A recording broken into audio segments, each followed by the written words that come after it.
geste de toi viendra mon secours. Viens semer dans mon âme le grain de l'amour. Je traverse un désert et je meurs de soif. Montre-moi le mystère qui garde la foi. Bonjour, bon samedi. Bienvenue à votre émission La Victoire de l'amour. J'espère que vous allez bien. On rejoint tout de suite pour sa chronique le Père Stéphane Roy et à l'homélie, ce sera le Père Jean.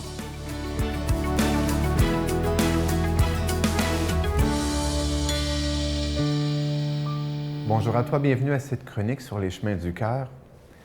La semaine passée, j'ai commencé un cycle de trois chroniques, m'inspirant de Frédéric Lenoir dans son livre « La guérison du monde », où il parle de 3 poisons invitant à une révolution intérieure. Et la semaine passée, si tu te rappelles, eh bien, on parlait de la convoitise à la sobriété heureuse. Cette semaine, eh bien, ça serait du découragement à l'engagement. Le découragement, c'est quelque chose qui nous abat, hein? qui est quelque chose qui est pour nous rendre flasque le cœur, hein? nous le rabattre le cœur, hein? Au lieu de le raffermir, de le repulper. Hein? Et c'est là que la crème de l'engagement est importante. Frédéric Lenoir parle, eh bien, que de plus en plus rivés à nos écrans, eh bien, on est comme mis en spectateur passif devant les événements du monde. Événements qui, trop souvent, nous sont présentés dans le malheur, dans les drames, dans la noirceur. Si bien que, toujours spectateur passif, on voit comme une étendue du mal, de la souffrance, eh bien, d'une manière très passive. Et comme une vague, un tsunami, devant cette immensité-là, bien, on se décourage, on se désenchante. Et c'est là que Frédéric Lenoir propose, eh bien, comme solution de se dire que nos écrans, nos tablettes, hein, nos téléphones peuvent bien nous présenter ça, mais ça, ce n'est pas le réel. C'est-à-dire, ce n'est pas la totalité du réel. On peut nous présenter les points noirs sur le tableau, mais on oublie souvent l'immensité du blanc, l'immensité de la beauté qui se fait, l'immensité du bien, l'immensité du vrai qui se vit. Et c'est là que, eh bien, se disant cela, il faut, eh bien, s'encourager en se disant, eh bien, moi, qu'est-ce que je peux apporter? Une autre affaire qu'il suggère, c'est que dans nos sociétés occidentales, inspirées beaucoup de l'obéissance religieuse, l'obéissance civile, nous met aussi dans un état de passivité, où on attend toujours que c'est en haut que ça se règle. Hein? On attend que les problèmes se règlent en haut, en proposant que pourquoi que les problèmes ne se régleraient pas en bas? Pourquoi attendre toujours que ce soit les gouvernements, que ce soit les autres, en fin de compte, qui règlent nos problèmes? Et c'est là que Frédéric Lenoir nous propose, eh bien, un réengagement, de s'engager dans notre vie personnelle, dans nos familles, dans nos collectivités, et puis peut-être d'étendre cela. Une révolution qui commence par la base, une révolution du bien, beau, vrai, qui commence par la base, qui commence par moi, qui commence par toi. Alors, sur les chemins du cœur, défaisons notre découragement et puis engageons-nous. À la semaine prochaine. Notre Père qui es aux cieux, que ton nom soit sanctifié, que ton règne vienne, que ta volonté soit faite sur la terre comme au ciel. Donne-nous aujourd'hui notre pain de ce jour. Pardonne-nous nos offenses, comme nous pardonnons aussi à ceux qui nous ont offensés.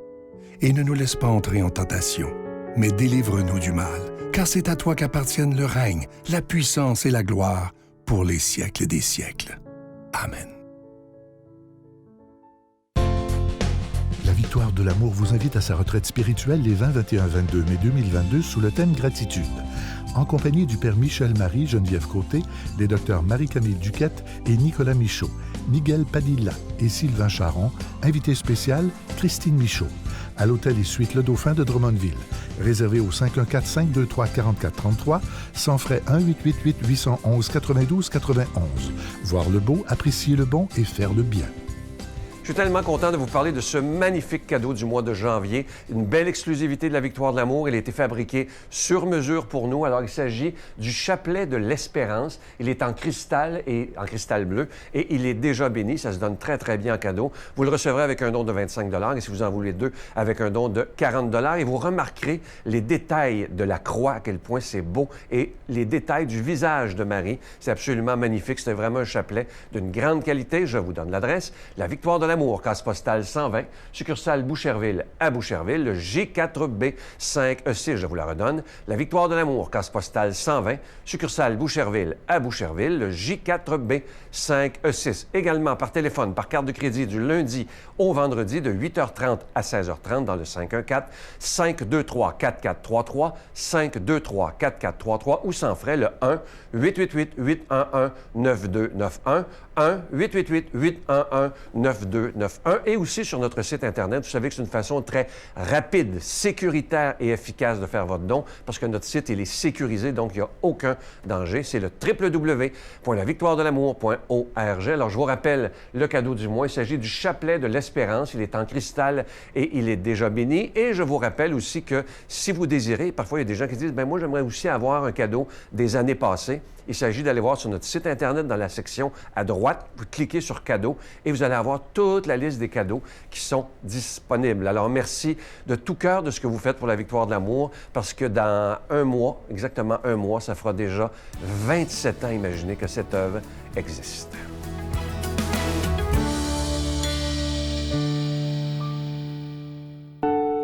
Je continuerai à croire, même si tout le monde perd espoir.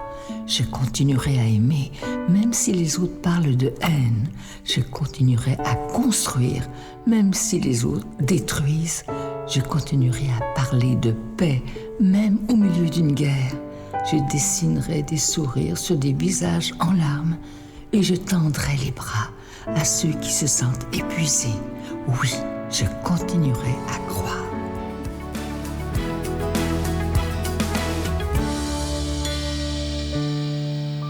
Bonjour, nous sommes dans le mois de janvier, donc la nouvelle année.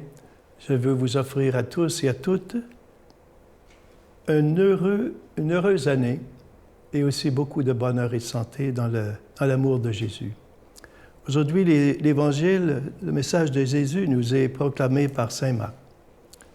Jésus entra dans une maison où de nouveau la foule se rassemble, si bien qu'il n'était même pas possible de manger.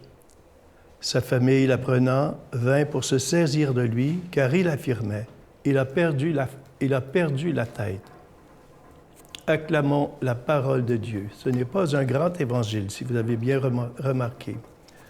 Jésus est tellement occupé à s'occuper des affaires de son Père, il est tellement occupé à proclamer son message qu'il n'a même plus de temps pour manger lui-même.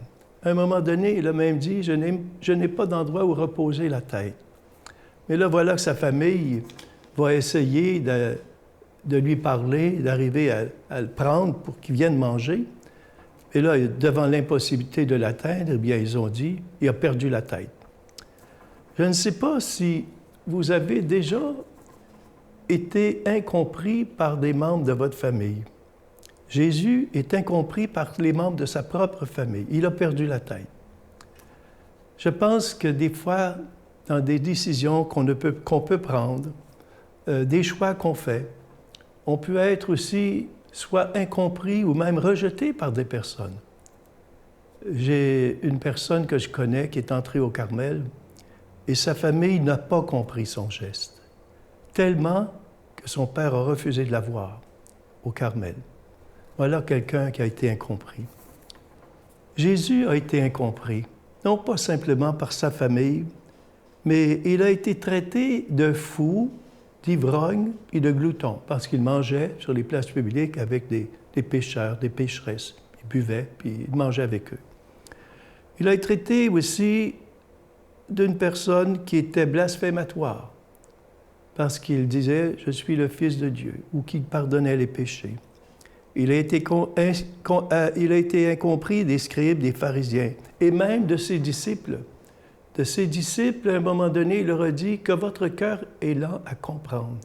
Et quand ses disciples l'ont abandonné parce qu'il avait dit que sa chair était une nourriture et que son sang était un breuvage, Jésus a dit à ses apôtres, « Est-ce que vous voulez, vous aussi, me laisser? » Il a été trahi par Judas. Il a été aussi abandonné de ses disciples au moment de son agonie, quand il a été arrêté. Il a été renié par Pierre, celui-même qu'il a nommé le chef des apôtres. Il a été torturé. « Dis-nous qui te frappe », disaient les soldats. Et finalement, il a été crucifié. Il est mort crucifié, une mort atroce, et même sur la croix, il a vécu une détresse profonde. Il a été dans une forme de dépression au point qu'il a dit à son père, « Père, pourquoi m'as-tu abandonné? » Et heureusement, Jésus est ressuscité pour vaincre le mal. Si autrefois, mes amis, les scribes et les pharisiens n'ont pas compris le message de Jésus, est-ce que nous, aujourd'hui, nous comprenons ce message du Christ et qui est un message d'amour, un message de miséricorde, un message de paix? Ce message, mes amis, c'est Saint Jean qui nous dit « Dieu est amour, Dieu est lumière. Il n'est qu'amour et bonté. » Est-ce que nous acceptons d'accueillir cet amour que Jésus nous donne? C'est lui qui nous a aimés le premier.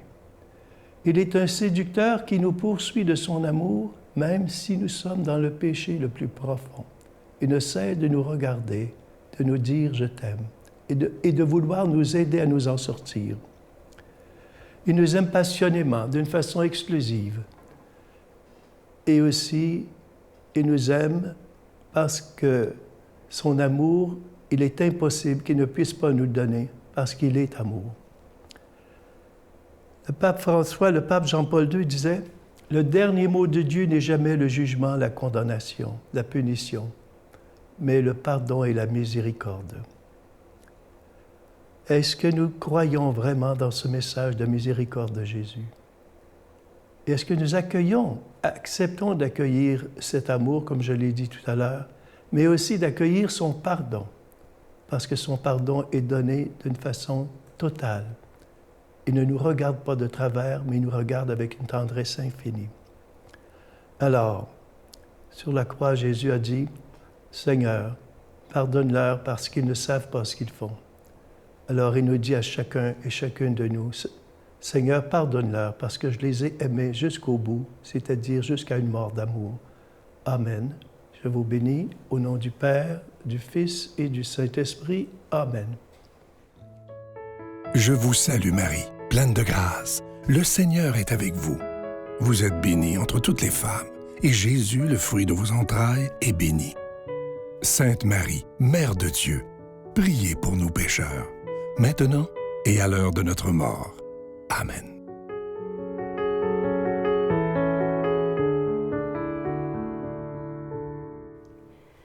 En ce samedi, aujourd'hui, je pense que Marie veut nous prêter son sourire parce que la joie, c'est le reflet visible de la beauté de Dieu qui, lui, est souvent un peu invisible, mais qui veut se manifester par nos vies, par notre sourire. Demandons à Marie de nous apprendre à sourire à sa manière. Pourquoi pas? Sourire de cette beauté du ciel. J'étais seul quand je t'ai rencontré,